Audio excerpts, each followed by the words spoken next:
Good afternoon, beautiful people. Welcome to another episode of Kiko's Freethinkers Forum. We're welcomed by a repeat guest from episode 4, Margaret Kimberley. She is a co-founder of Black Agenda Report, and she's the director of that same site, and she's the author of Prejudential Black American Presidents. We talked about that on episode 4, but today we're going to talk about slightly different information, but there's going to be a lot of overlap. A lot of talk with Ukraine, Russia, just anti-war coalition building possibilities. And we're going to discuss a few of her articles that she published for Eurasia. And she published for a lot of different outlets, LA Progressive.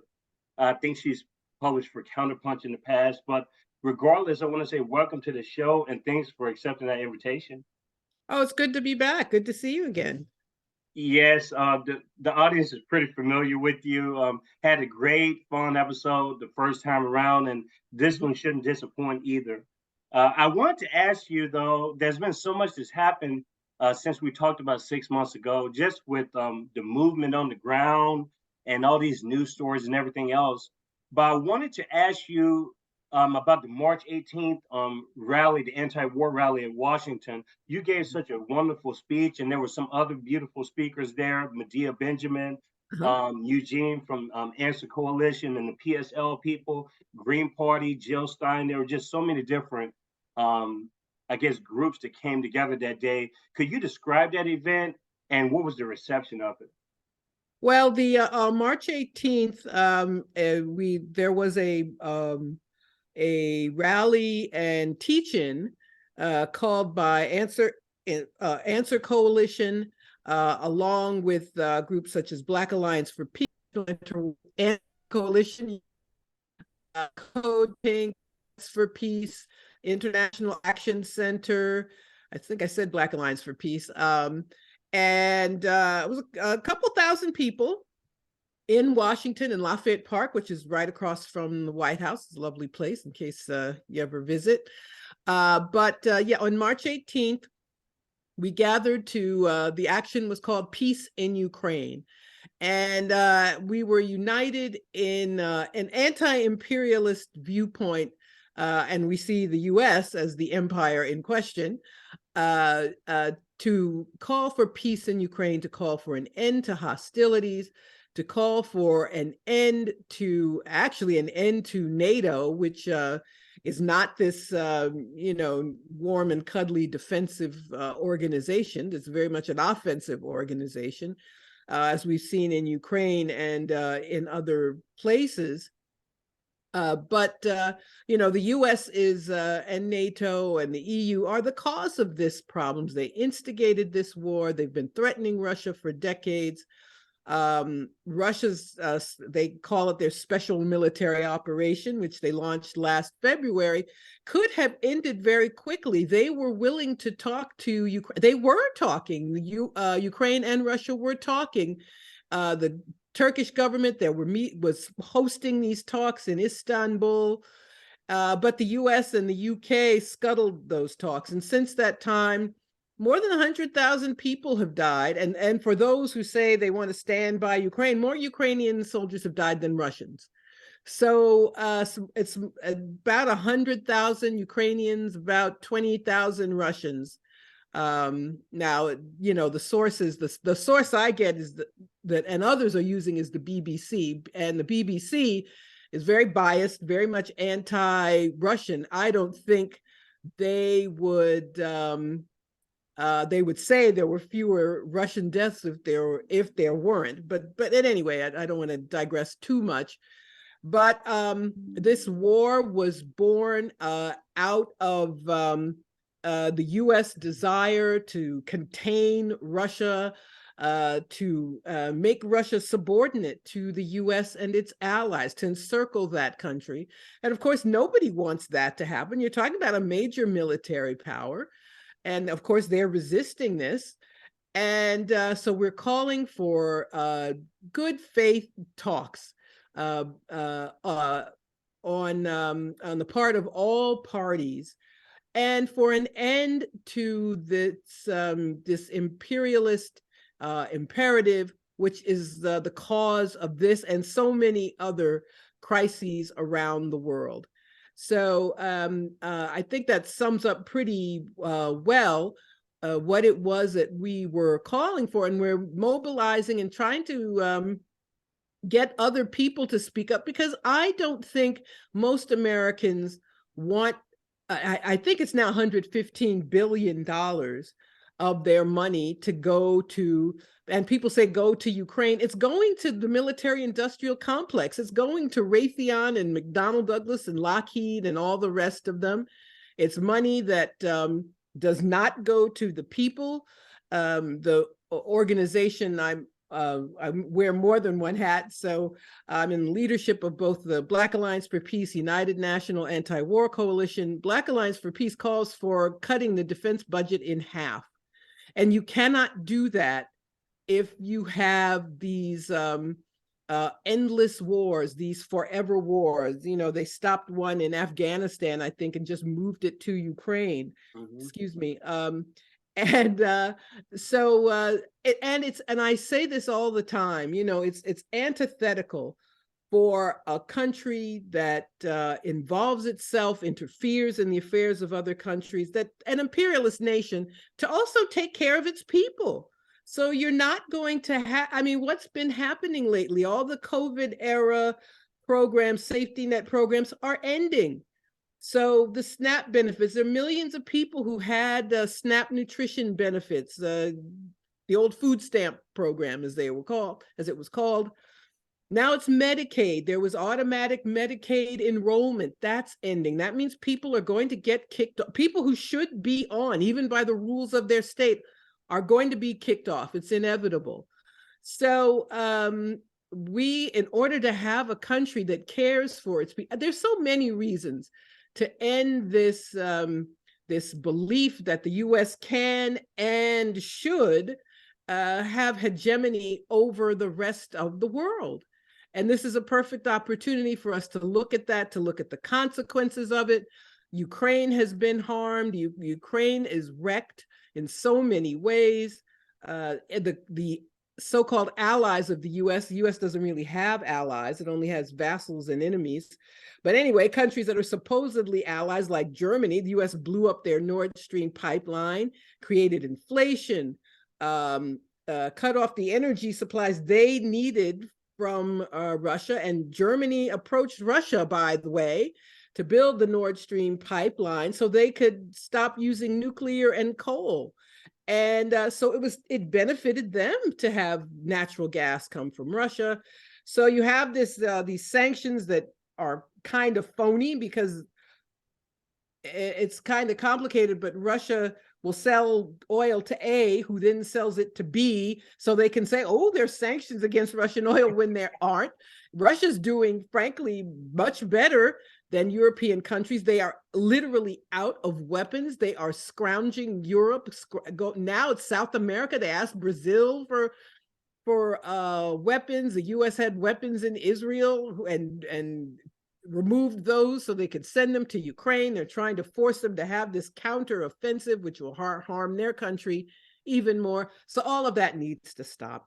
We need to have an honest discussion about what the U.S. role should be in the world.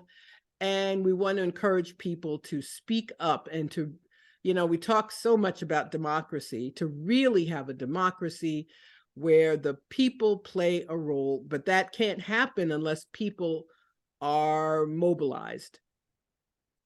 Yes, you hit on some really important bullet points, and we're going to expand on those some. You mentioned a word earlier. You mentioned instigation. You can use provocation. And when we talk about the context of the war, the Russo-Ukrainian war that's going on right now, that started out of thin air, you know, right? But we've actually dedicated a lot to this topic. We had a lot of contributors and writers from the book Flashpoint in Ukraine, How the U.S. Drives Hegemony Towards World War III, that was actually published in 2014. Amongst those authors, Cynthia McKinney, Paul Craig Roberts. We had Jeffrey Summers on the forum, Matt Witt was on the forum, Jack Rasmus, just a bunch of different people, just basically agreeing on that issue that NATO expansion was inevitable, like that's what they're doing. But if you look at the mainstream media, they make it seem like Russia just bombarded Ukraine, but we know that there's just such a lead up in the history, and that's where the country doesn't have that information, or at least we've been polarized so much to the point where people aren't willing to listen to these perspectives that arrive at the truth, which leads me to a question I had about just the sentiment of the everyday person right now in this country who may not be, I guess, I won't say that they're not political, but they kind of just go along with whatever they hear people say. You know, you have a lot of those types of people in the country. I had a video, I talked to an analyst from India last week, and throughout the video, they sent me a message and said, Kiko, I liked you, but I didn't like what the presenter was saying as far as this war, because they said that it started from, I guess basically they were giving Russia like a lot of credit or a legitimate defense towards protecting its borders. And I couldn't keep watching the video. So they acknowledge on one hand that there's truth to Russia being provoked. So what's the underlying sentiment from keeping that person to see it from another point of view? They're just kind of stuck in their own echo chamber. So I guess the question is, where does this sentiment come from with the skepticism and the hate towards Russia? And is that attributed to Russiagate solely? Like, where exactly do you think that started from and built? Well, it's war propaganda, and people are indoctrinated and propagandized. It's so rare for people, and I know as I've grown politically and grown in knowledge, when you hear something for the first time, it sounds crazy, even if it makes sense. So Russiagate plays a big role. Russia put Donald Trump into office. Vladimir Putin is evil. And he's Hitler. And it's that sort of thing is done on purpose, because if somebody's Hitler, well, you don't negotiate with Hitler. So if Putin is Hitler, then there's nothing to talk about except to defeat him. And they do this all the time with anybody the US targets. They're the worst, most evil dictator, authoritarian person ever in history. And that's how they get buy-in from the public. And we have a corporate media, unless you read Black Agenda Report and other outlets like ours, you're just unaware of the information that I gave, and all of which I stand by, and that is provable. You know, they go on and on. It's unprovoked, unprovoked, unprovoked. They always protest too much. That tells you it was provoked. It's been provoked for the past 30 years. And since the fall of the Soviet Union, the U.S. has been, and of course, they lied to Gorbachev, who was a naive dupe who believed them when they said they weren't going to expand NATO east. All the Warsaw Pact countries, all the nations that were allies of the Soviet Union are now members of NATO, members of the EU. They all are targeting Russia. Some of them hold nuclear weapons, NATO nuclear weapons. And so this has been going on for 30 years. In 2014, the Obama administration actually worked with the Ukrainian right wing to overthrow the elected president. Viktor Yanukovych was the president of Ukraine. He was elected by the people. And this Maidan coup was really put the knife to Russia's throat. They installed a hostile government right on Russia's border. But there were regions of Ukraine that did not want to be part of this coup government. So in the Donbass, the Donetsk and Lugansk republics, those regions, they didn't want to be part of the new coup government.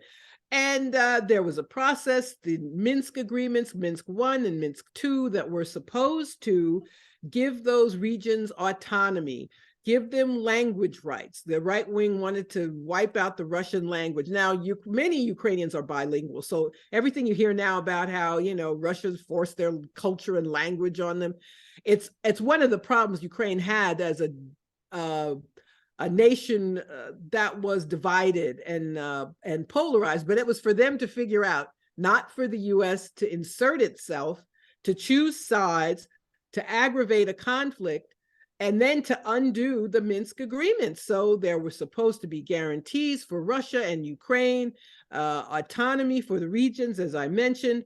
But now we've seen some of the signatories of Minsk, Angela Merkel, the former German chancellor, the former French president, Mr. Hollande, who have admitted that it was all phony and that it was used to give Ukraine time to rearm. So it was never honest. Ukraine has been a de facto US colony since 2014. And if the US wanted to make good on the Minsk agreements, they would have done it. And the Minsk agreements were voted on in the United Nations, unanimously approved in the UN Security Council. So that was the mechanism to guarantee peace. But the US doesn't want peace. The US wants hegemony, and the US wants to control.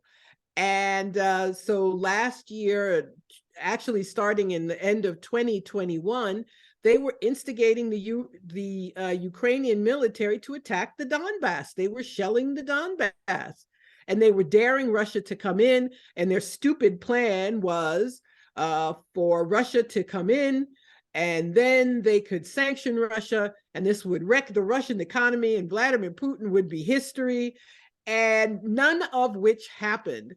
And I find it frightening, frankly, that these people who are supposed to be experts actually believed this. Now, I'm not a Russian expert. I'm not in any position to claim great knowledge, but I knew that Russia was working on protecting itself from sanctions. I knew that. So I was like, well, so I know that, but the Secretary of State doesn't. And we have this, I call it fantasy foreign policy, where people want something to happen and act as though it will. And so they instigated it. They did not want peace. And the US is much worse off now than it was before. Russian troops are still in Ukraine. There has not been much change in dislodging them. They have ruined all efforts at talks. The sanctions they imposed on Russia increased oil prices all over the world for everyone. But then they try to interfere with other people. They realized they'd made a mistake. They want the Saudis, for example, to pump more oil. The Saudis said no, and they quarreled with them publicly. Now Saudi Arabia, they're hosting Xi Jinping. Xi Jinping has now conducting peace talks between Iran and Saudi Arabia, between Saudi Arabia and Yemen, and nature abhors a vacuum, so other parties have stepped in. Countries are openly talking about dumping the dollar as the world's reserve currency. Nothing has happened the way they wanted, nothing.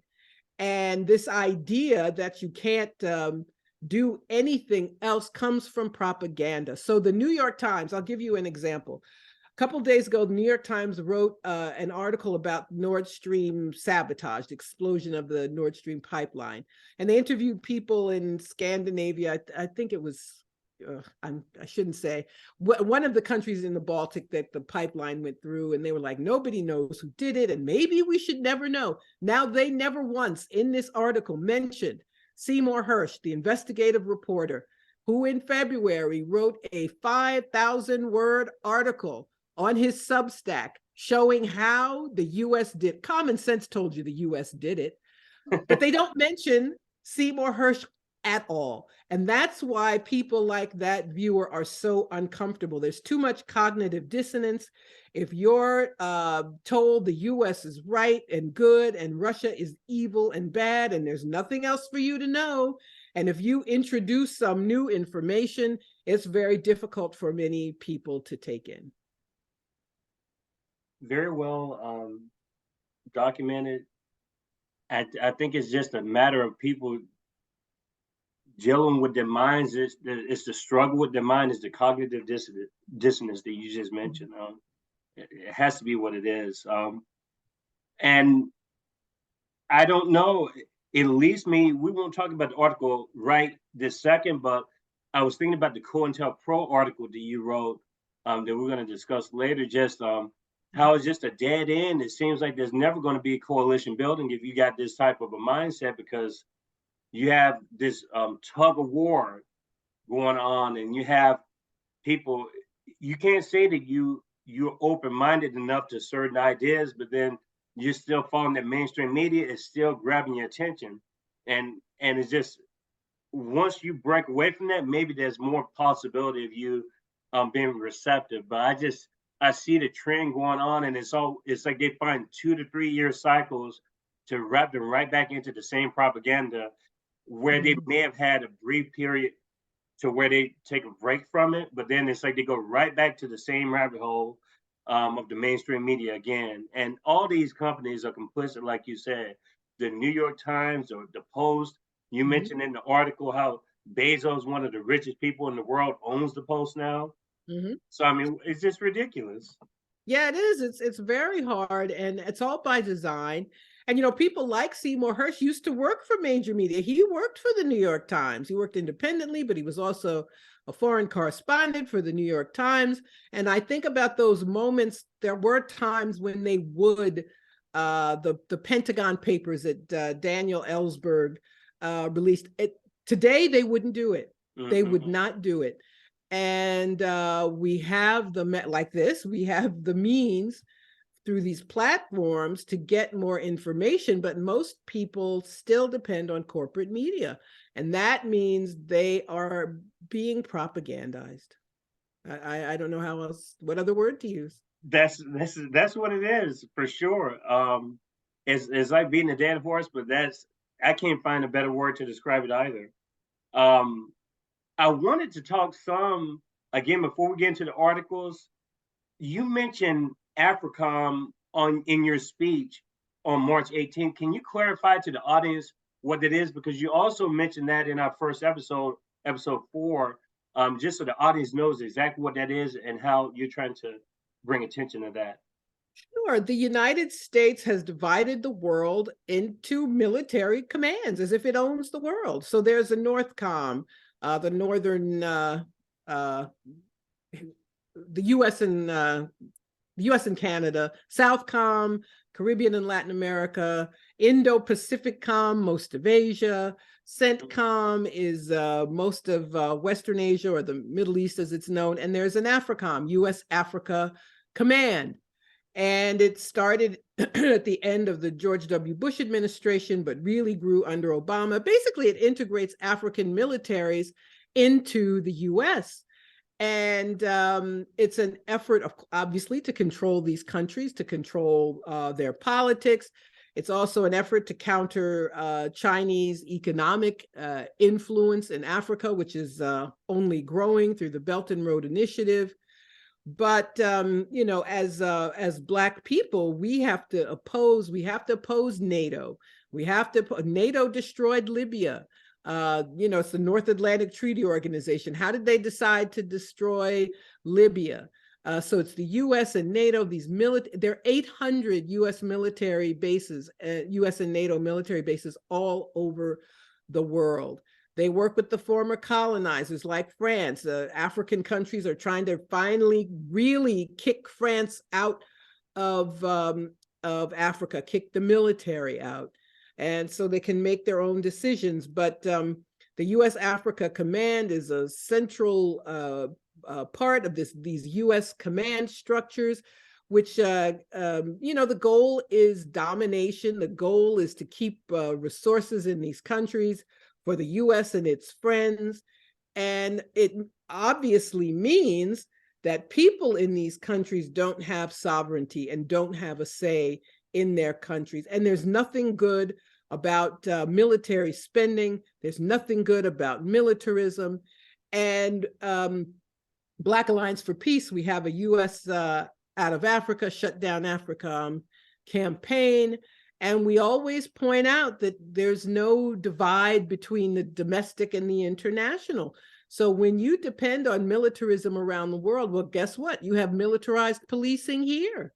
U.S. police departments here. I live in New York City. The NYPD, the budget for NYPD is $11 billion.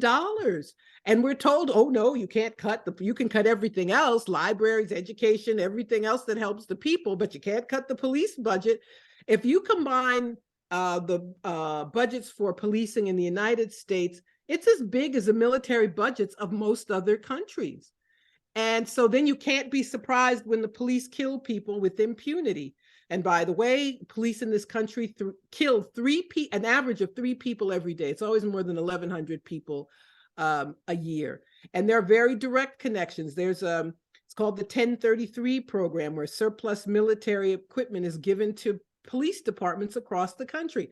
There's no reason why police departments need armored personnel carriers, unless you want to use them to control the public and keep people from protesting.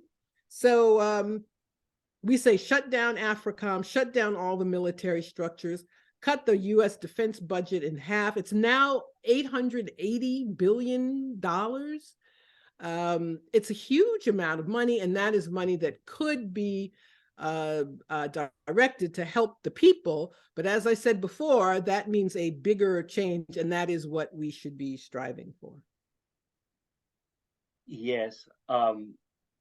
There's one more question that I think that's crucial to this, what we've talked about this first 25 minutes or so, that I think will more or less correlate and transition well into what we have to talk about next. I want to get your views on what you see as coalition building as far as the potential of that down the road, or maybe right now, because we mentioned the March 18th anti-war rally, but there was also one the previous month in February, the Rage Against the War Machine rally. But just following the people that I follow, and I try to stay, I won't call it neutral, but put it this way, I'm not going to put myself on Twitter. Like Kiko has retired from, I've never posted on Twitter. I'm not going to start now.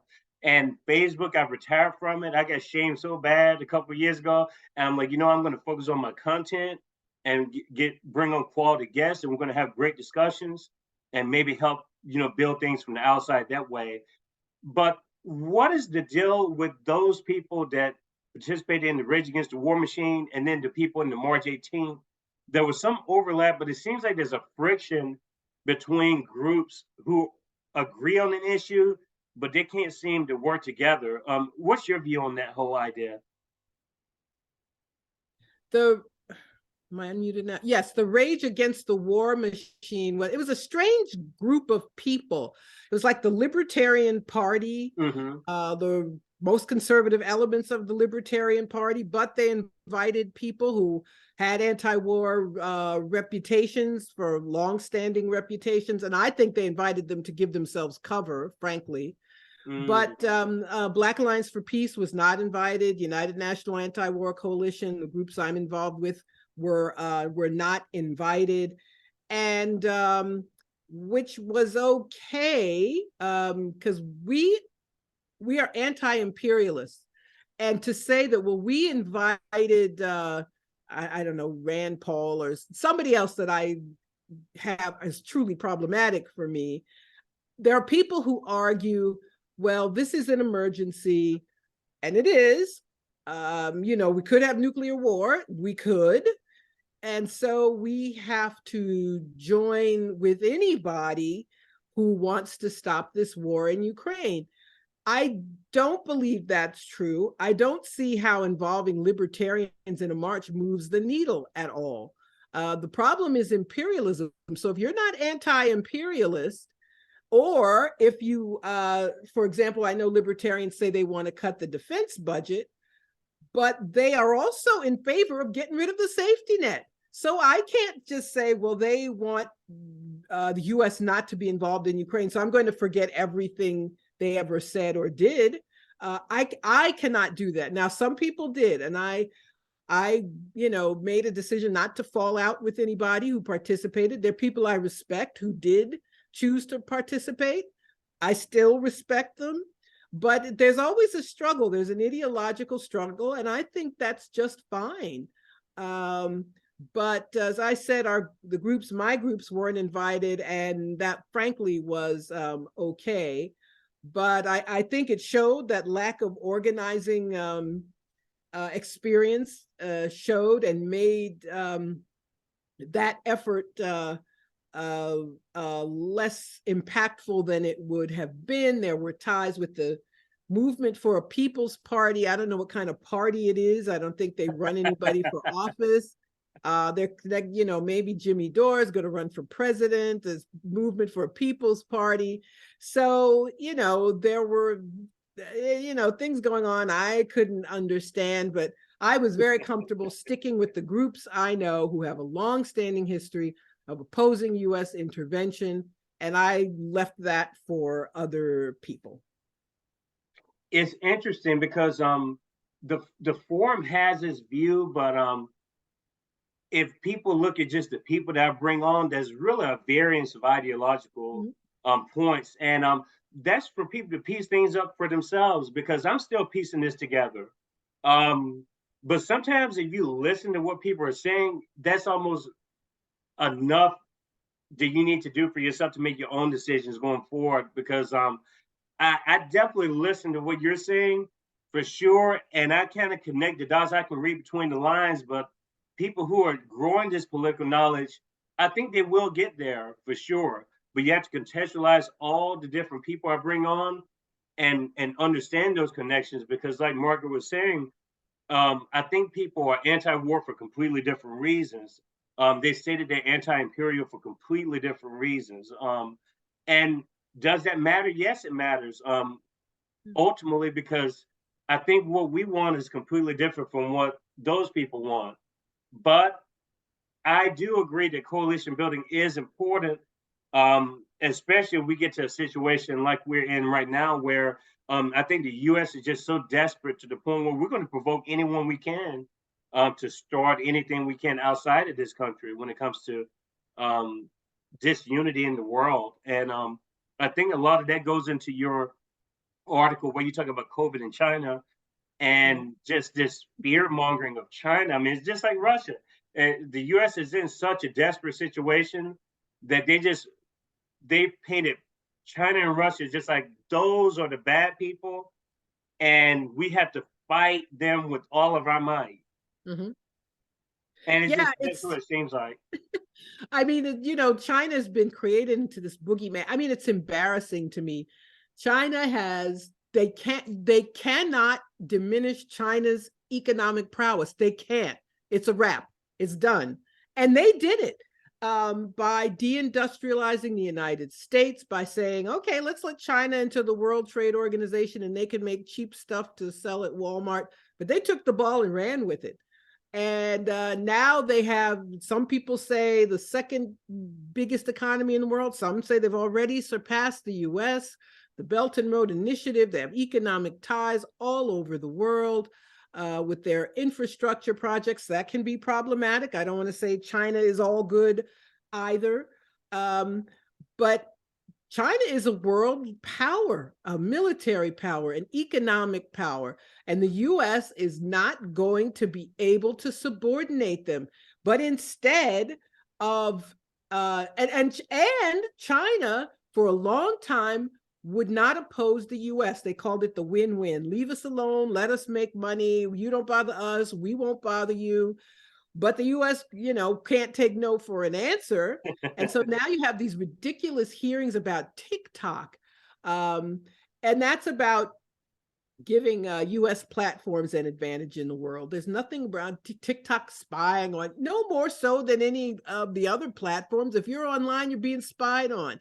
And the National Security Agency keeps all records of all our communications. So there's no reason to worry about China. So now they're trying to instigate something in Taiwan. Taiwan is part of China. China left Taiwan alone, but and the US officially follows a one China policy. Now you have people meeting with Taiwan, crossing a red line. I have to mention this briefly. Joe Biden with his crazy self at the State of the Union screaming about Xi Jinping. Who wants to be like Xi Jinping? And I'm like, everybody, they're all running. Macron just went over there. The French president was there. Now the Brazilian president is there. He was met in person with Putin, a 3-day long meeting. And they are as she was departing, he said something about we're going to change the world. I'm paraphrasing though. The world needs to be reordered. It needs to be changed. The U.S. has created disasters everywhere. But yeah, it's all about China and COVID. And now I want to talk about this briefly. You know, when COVID first began and people said it's all China's fault, everything's China's fault. They kept it a secret. Not true. It came from the Wuhan lab. Well, here's the thing you need to know about the Wuhan lab. There were experiments going on, and there are people who said they were dangerous and that could have caused a new disease. However, these projects were joint US-China projects. Now they want to just talk about Wuhan, and they've said they've declassified information about Wuhan, but they don't talk about what Fauci and other people at the National Institutes of Health, there was enough concern that these experiments, gain of function, I think they called, were stopped for a while. But they're not talking about what they did. And these people who were responsible have not been forthcoming. So we don't know what role the US played, perhaps, in the origins of COVID. And that was my point. So there's this dishonesty. Yes, we should talk about if it's possible there was some human intervention that created COVID, but it can't just be, oh, it's China. China is bad. No, that's half the story. You got to look at the other half too. But they aren't talking about that. They like to and see. I've always thought of myself as kind of anticipating things going in the future. But people will tag that label on you, Kiko. You're just a conspiracy theorist and stuff. Fine, you can call me what you want. I mean, I take it as a badge of honor, honestly, because all it does is it's like the stuff we saw like years ago is just playing out like it's part of this plan. And you couldn't even question that stuff back then when it was in the situation, when it was happening. It was like unpopular to do it. And yes. I think the media plays into that too, where you have to do things on their terms. You can't talk about things when you want to. You have to wait until everyone else tells you it's acceptable to talk about. And to me, it just justifies censorship. It goes into that. Oh, sure. Mm-hmm. Then it becomes official censorship. So anybody who questioned COVID origins, anybody who questions vaccines, I was, and I wonder, should I even use the word? I was, I was on another YouTube interview, and I said something about, I didn't say they were bad. I didn't say don't get jabbed, but they just took it. They removed it. And, the words conspiracy theory, that term was created by the CIA. And the purpose of creating this term was to smear anybody who questioned official narratives. So I don't like to use the term conspiracy theorist, knowing those origins. I was skeptical about any Wuhan connection, but I'm not anymore. I have an open mind.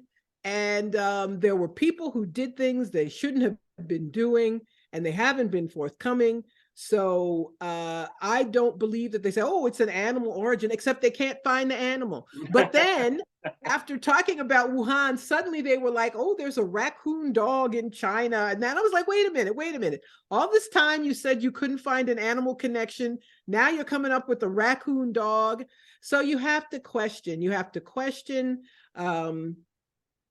Getting this new jab, and people got it, myself included, then got the illness anyway. So why can't you question? What was wrong with people questioning? And I think a lot of it was tied up with Trump. I really do. So Trump was seen as the person obstructing any progress. And so any questions of a kind were like being a Trump supporter. Which is unfortunate. But I think other people, there were many questions that legitimately could have been asked that were not asked. And so now we don't know how it began. We don't know. It seems to have gotten milder. Thank God. That's good news.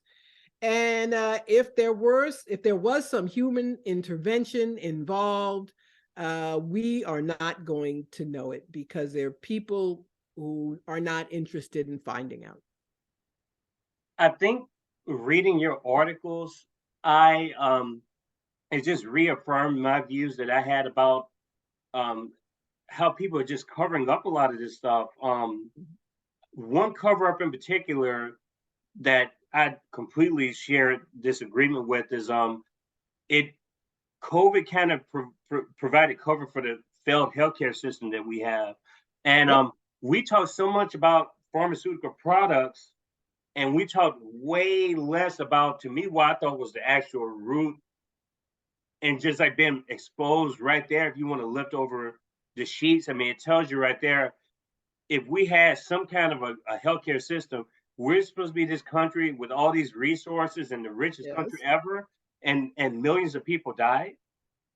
Well, you're absolutely right. And recently, it's been revealed that life expectancy in the United States continues to drop. Now, most countries took a hit when COVID first started. The so-called advanced countries, the capitalist countries of the West that we are always being compared to, they did as well, but they've all rebounded, and the life expectancy has gone back up. For the United States, it continues to drop because we have a crappy healthcare system. It's privately run. We have some states who still won't accept the Medicaid expansion money. So there are millions of people who literally go without care at all. We don't have a healthy country. Preventive measures are not promoted.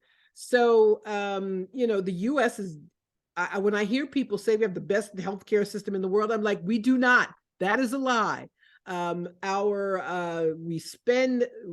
don't spend all this money. All this money is given to big pharma, to insurance companies, instead of having a national healthcare system, publicly run healthcare, system, instead of this hodgepodge of privately run entities, we would be a healthier country. The COVID death toll would have been lower. Our life expectancy would have rebounded by now. But COVID exposed how bad things are here. And I know arguing about COVID is, it's like so very 2 years ago. But one of the things, so there were people who were very dismissive. Oh, it only kills 1% of the people. And I'm like, well, my question was always, I don't know which one I am. Somebody's very sick. Or it's only people who are older, only people who are overweight. Well, I'm in that age range and I'm overweight. So you're talking about me. So I don't want to be one of those people who dismisses in that way. But it's clear that this is not a healthy country. There's a lot of obesity, high blood pressure, diabetes, all of many things that are so preventable that are not prevented in this for-profit healthcare system. And we see how badly run it is when you have a health crisis like we had starting 3 years ago. For sure. I wanted to make sure we highlighted that the articles more or less equally, because there's just so much content. I mean, they're not long articles, but it's just, the content makes you think a lot about stuff. And going on this premise of providing cover, you just mentioned the felons of the healthcare system because of this profit-driven system, this capitalist system that we have. I mean, there's a connection between all this stuff. The East Palestine crisis. I just interviewed Alex from the United for East Palestine yesterday, and it's all tied into corporations over people, money over people. It's all about people making money at the expense of most of the time people who don't have the resources, but just treating us like we're disposable, and it's unethical. It's not right, but it's not going to change unless I don't know how much control we actually have, but I think at the very least a person can do is be against that, I guess, just from an ethical standpoint. No one's saying that you can control the actions that they make, but I mean, that don't mean you have to play along with it either. I mean, you don't have to keep delaying this process any further. Yeah, well, the very least you can do is speak the truth. So when Mhm. people go on and on about we have a democracy, we don't. We live in an oligarchy. We live in a plutocracy. Our lives are controlled by a handful of wealthy people and corporations. That's not democracy. It just isn't. We don't get what we want. Even if the person who we want to win wins the presidency, we still don't get what we want. We might get a few things nibbling around the edges, but even Obamacare, it's a big thing, Obamacare, it's still privatized healthcare. I mean, the best thing about it was the Medicaid expansion, which, you know, some states still haven't accepted the expansion, but Obamacare is not cheap. You know, I know people who got sick, they still had to pay a lot out of pocket. So it tells you how conservative this country is. It's something which is conservative was considered left wing, but we don't have democracy. And whatever else you do, just understand the truth and speak that truth. They may let you vote every few years, but voters come in at the end of the process. How did Joe Biden get to be president? They chose him. The Democratic Party oligarchs. They didn't want Bernie Sanders. They made a decision. They said, okay, we're going to take a chance with Joe. Suddenly, I remember everybody dropped out like the same day. And it was like, they're like, okay, y'all take a dive. We're going with Joe. They lucked out with Trump and COVID, I think, because Biden didn't really have any real constituency. I think there was a lot of dislike of Trump. And that's how he got in. But voters came in at the end of the process. They rigged primaries. Iowa, they rigged it against Bernie Sanders. There were other states, they stole it from him. So can we stop talking about democracy, which we don't have? Our elected representatives, so-called, don't represent the people. They represent big pharma. They represent the military industrial complex. They represent let me talk, you mentioned East Palestine and the railroad accident. The railroad workers did not accept I guess it was about 6 months or so ago. They rejected, all of the unions did not accept the contract that had been negotiated with the railroads. And the big sticking point was the lack of paid sick leave. So why don't they all have paid sick leave? I will tell you why.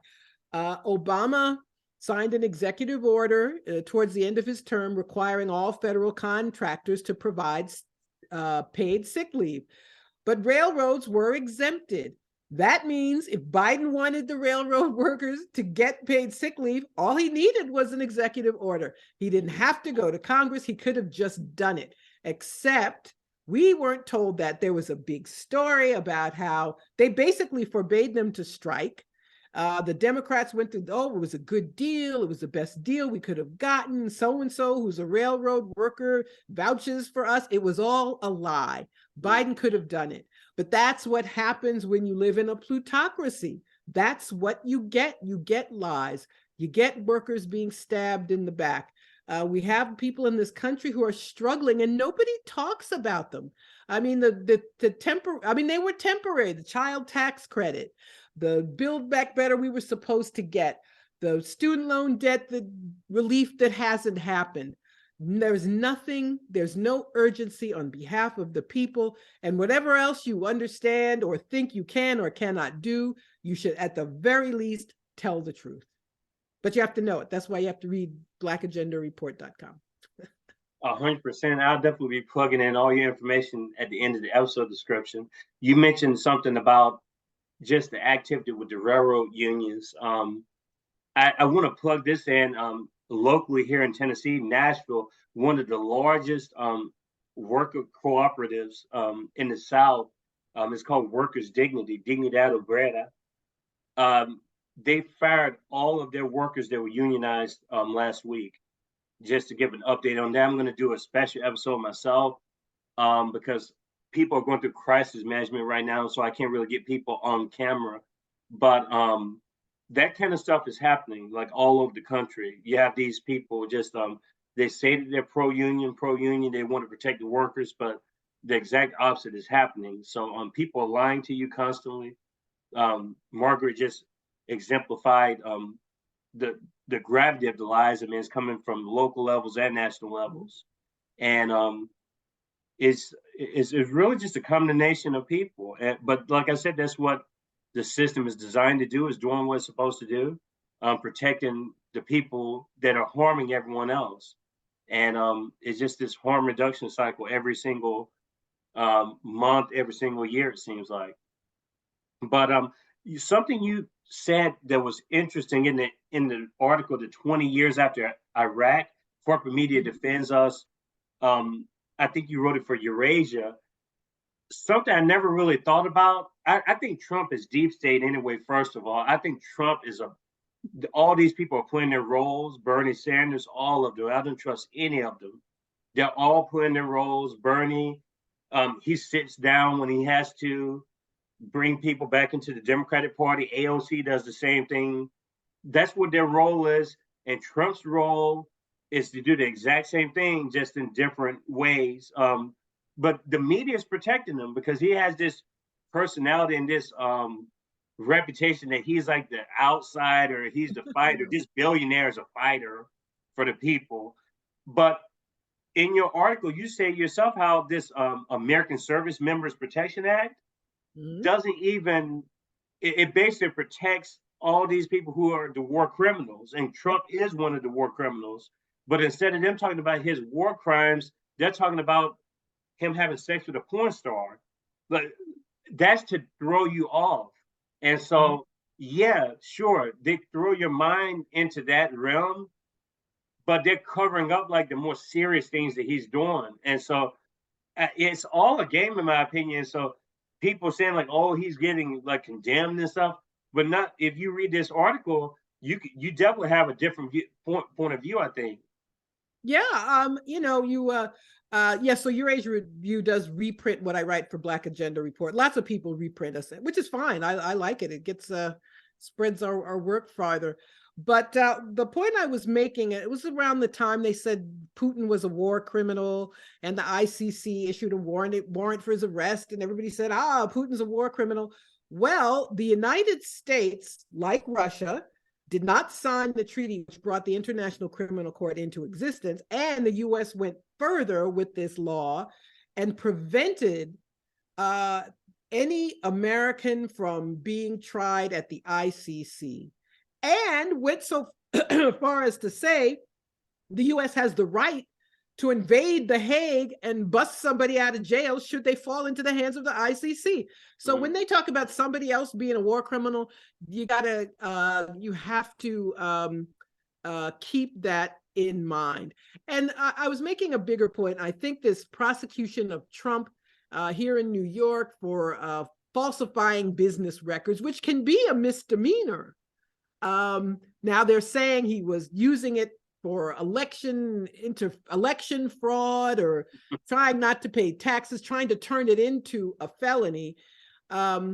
Meanwhile, none of these presidents, invading Iraq, destroying Libya, Trump's crimes of sanctions, which have killed people in Venezuela, killing an Iranian general, those are all war crimes. None of them will ever be called to account for the terrible crimes they have committed. But the Democrats think they can keep Trump from running again by prosecuting him. And that's why they're doing it. He can still run for office. And if they lived up to even a little bit of their billing as the party of the people, defenders of the workers, they wouldn't have to worry about Trump. But they think they can keep him out of office. They are going to screw this up very, very badly. He could get the Republican establishment wants to be rid of Trump, but Republican rank and file still like him, and he could get the nomination again anyway. So if they wanted to get rid of Trump, the best thing to do was leave him alone. I think he had diminished. I think January 6th did hurt him. So some of the election interference did hurt him, and he would have been a footnote in history. had they just left him alone. But they think they have to do, but I guess in order to get away with what they've been getting away with, you have to do something underhanded. I think it is a mistake. I don't believe this indictment holds water, frankly, and I can just see how this will backfire on them. But one constant there will be is that the big crimes committed by presidents will go unpunished, and that's a terrible thing. 100%. And like I said, my theory, I think that I think they want to keep this thing going. I think they want this show to be a thing because all this plays into ratings. Sure. These people who claim to hate Trump, they love it when people are clicking on their articles. I mean, they use his name all the time, and like they hate him so bad, but they can't stop talking about him. And my white liberal friends are the worst. I'm sorry. They talk about Trump so much, and I'm just like, are you kidding me? Like, is there anything else you could talk about? Well, the expression "living rent free in somebody's head" comes to mind when you think of. And they have talk about propaganda. They have used Trump to, first of all, to absolve themselves of the mess they made when they lost in 2016. So, Vladimir Putin put him into office. It wasn't us screwing up. No, it was somebody over there who we said was evil. And it was to, it does. It absolves them of blame. And they were afraid that Trump might make good on some of the things he said he was going to change about foreign policy and trade deals and so forth, or helping the workers. They were afraid he might really do those things, but they should have known that wasn't going to happen. But at any rate, the Democratic oligarchs want to stay in power. And because working on behalf of the people is something that they cannot do, all they can do is try to keep Trump out of office. And now they're using the court system to do it. And I think the end result is not going to be anything good. Before we go, can you expand on something that you were saying in your article about how comrades revealed the existence of COINTELPRO? Can you tell the audience the importance of March 8, 1971, and how that probably wouldn't happen in today's time? Yes, the COINTELPRO was the counterintelligence program. It was an FBI program created to disrupt the Black liberation movement and left movements generally. People were under surveillance. FBI killed people like Fred Hampton and Mark Clark, which happened in 1969 in Chicago. And in 1971, a group of, they were mostly anti-war protesters. They knew that there was FBI surveillance. At the time, there was still a draft. There were people breaking into draft offices and stealing draft cards and so forth. So these people who were near Philadelphia broke into an FBI office. They chose the night of the first Ali Frazier fight because they figured people would be listening to the radio, paying attention to the fight. And so they practiced, they broke in, they stole every document in this office, sent them off to the New York Times, to the Washington Post, to some so-called liberals, George McGovern, Parren Mitchell, a Congressional Black Caucus member from Baltimore, and some other people. New York Times turned it over to the FBI. Parren Mitchell, George McGovern turned it over to the FBI. The Washington Post, for whatever reason, the late Ben Bradley and Katharine Graham decided to run the information, and that is how the public found out about the extent of the COINTELPRO program. And if somebody did that today, managed to get their hands on information and give it to the Washington Post, they wouldn't print it either. But they broke the logjam, they printed it. Then, of course, the New York Times had to print it. And then the world found out about the extent of what J. Edgar Hoover, the law breaking, the rights violations he had been committing. Every FBI agent had to spy on Black people, Black organizations, Black students. It could be a beauty salon, a bookstore, anything. Black people were subjected. They talk about the Stasi in East Germany. Well, that's what we had in this country. But because the media have moved to the right politically too, None of them would reveal it. We see it now in this story about Nord Stream. They have ignored Seymour. This is a bombshell story. They have ignored it. The New York Times won't talk about it. The Washington Post doesn't talk about it. Unless you follow this stuff yourself and know where to look, you don't even know about it. A 5,000-word article, well written, well sourced, telling you how the US blew up Nord Stream, but they won't touch it in corporate media.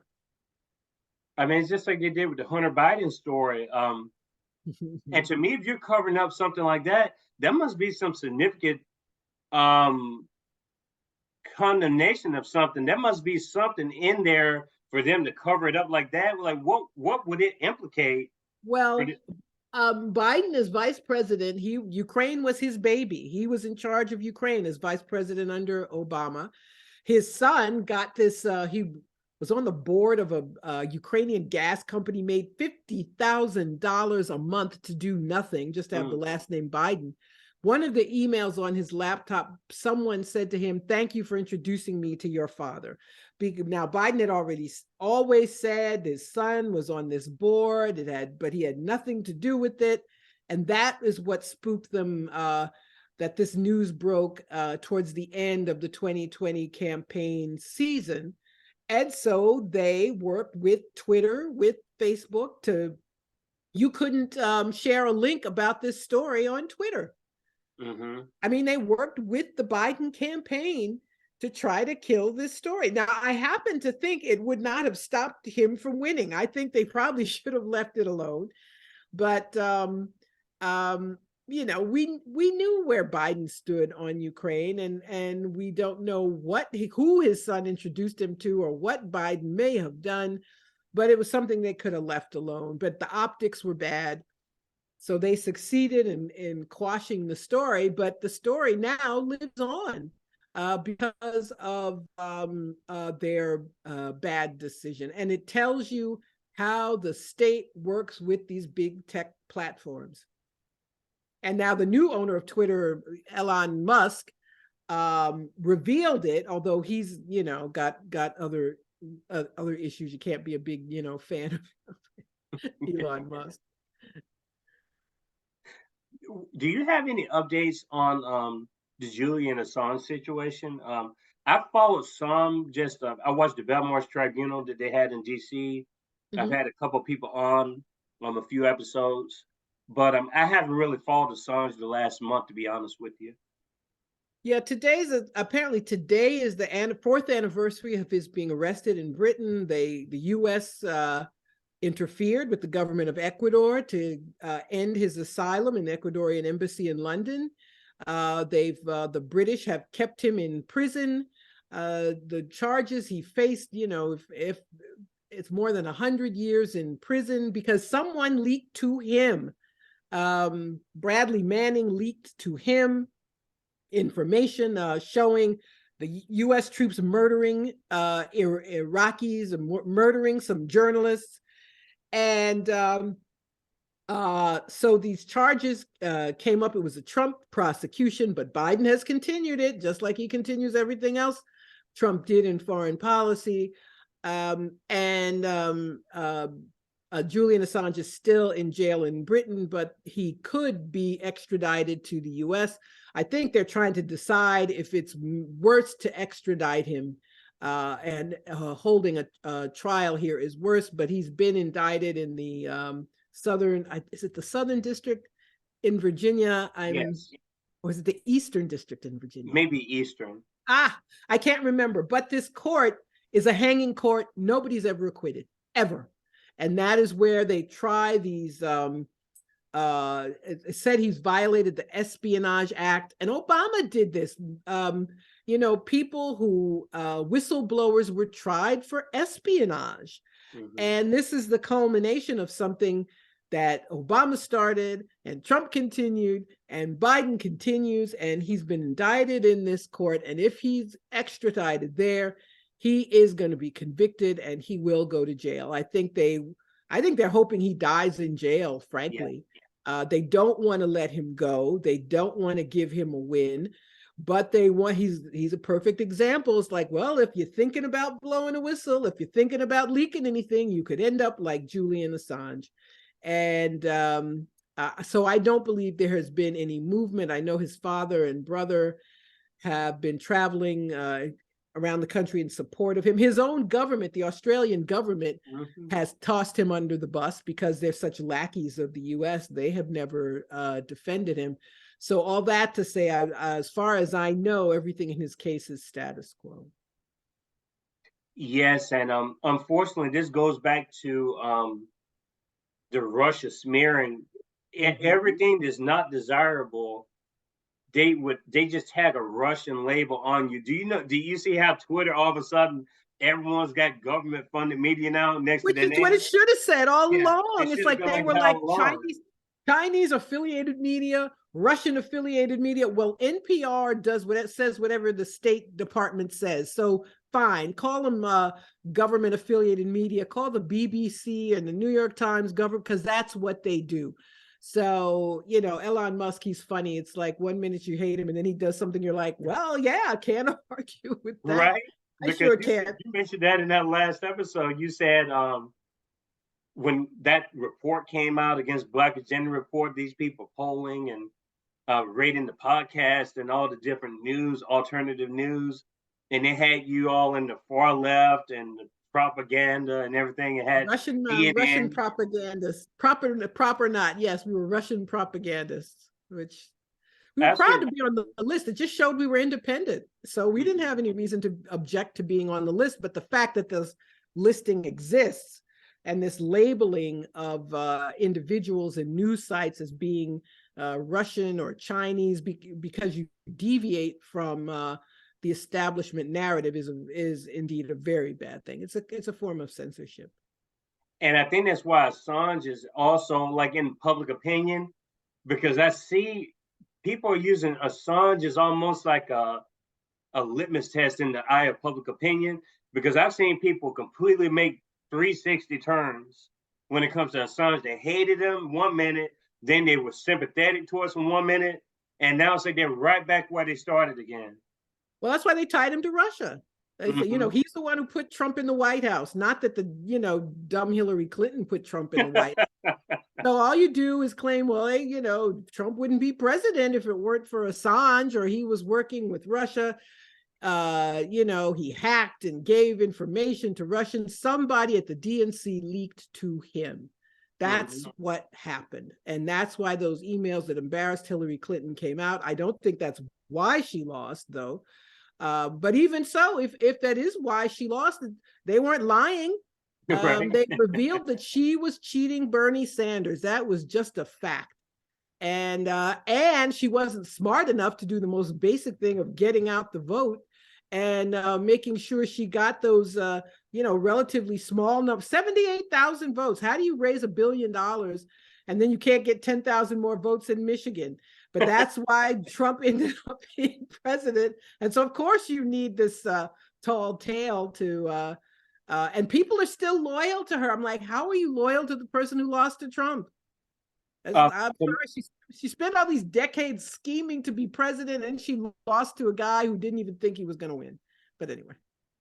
To my friends who still stand with her, good for you. I still love you, but I can never get to that. I'm sorry, I can't get on that level. No, it's bad. No. And it's just, I just like, I don't get it. I've, you know, you try to share things with people, and like I said, I think it's just people not wanting to break away from that mental tide is there. Like they know, I think deep down, but it's like they've associated themselves and affiliated themselves with so many different people to reinforce that view. And that's the danger of these echo chambers. Like people, it may not necessarily be a good thing just because people agree with, you think they agree with everything you think. But it's good to talk to different people. I'll leave it at that. Yeah, it is. It's I feel like Russiagate is comforting. I think for people who couldn't believe Trump won, it was comforting to say, there weren't millions of people who like Donald Trump. It's some evil Russian man who put him into office. So I think that's the appeal of it. And that's why people don't, it's like, la, la, la, I can't hear you. That's why they don't want to hear anything different. But Margaret, is there anything else you want to leave my audience with before we leave today? I will link in the description how people can get in touch with you. Oh, sure. blackagendareport.com. We have a new issue every Wednesday. I'm on Twitter, at Freedom Ride Blog is my Twitter handle. I'm also involved with Black Alliance for Peace. That's blackallianceforpeace.com. And we just launched a campaign, the Zone of Peace initiative, an effort to mobilize grassroots folks in the US or Haiti or Cuba or wherever to fight against US militarism. So I urge people to check us out there. And I have a Facebook page also, Margaret Kimberley.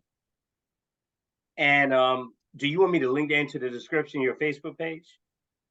Yeah, probably Twitter. Well, you know what? What's best? I have to think. Just link to Black Agenda Report.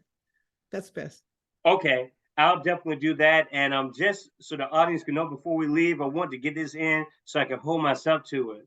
And my dissertation director, Don Duke, will be proud of me because I kind of delay things when it comes to writing, but I owe Black Agenda Report an article, so you will get an article. I already have everything written down. I just have to type it up. But I think I had the dissertation, the dissertation brain has finally gone away. So I can focus on writing again. All right, I look forward to it. I look forward to getting it. But Margaret Kimberley, it was a wonderful, wonderful episode 39. I'm so glad that you came to join us today. Episode 40, we have Constance Every to discuss her mayoral race in Knoxville. Episode 41, Amir Napier. And we have a lot of guests down the road. Don Duke, my dissertation director. We have Norman Finkelstein. We have Medea Benjamin. We have a lot of people coming on, politicians, activists, truth seekers, authors, just different types of people. That's what we like to do in the forum. Have a beautiful day, and we will talk soon. Cheers. Thank you. Thank you so much. Peace.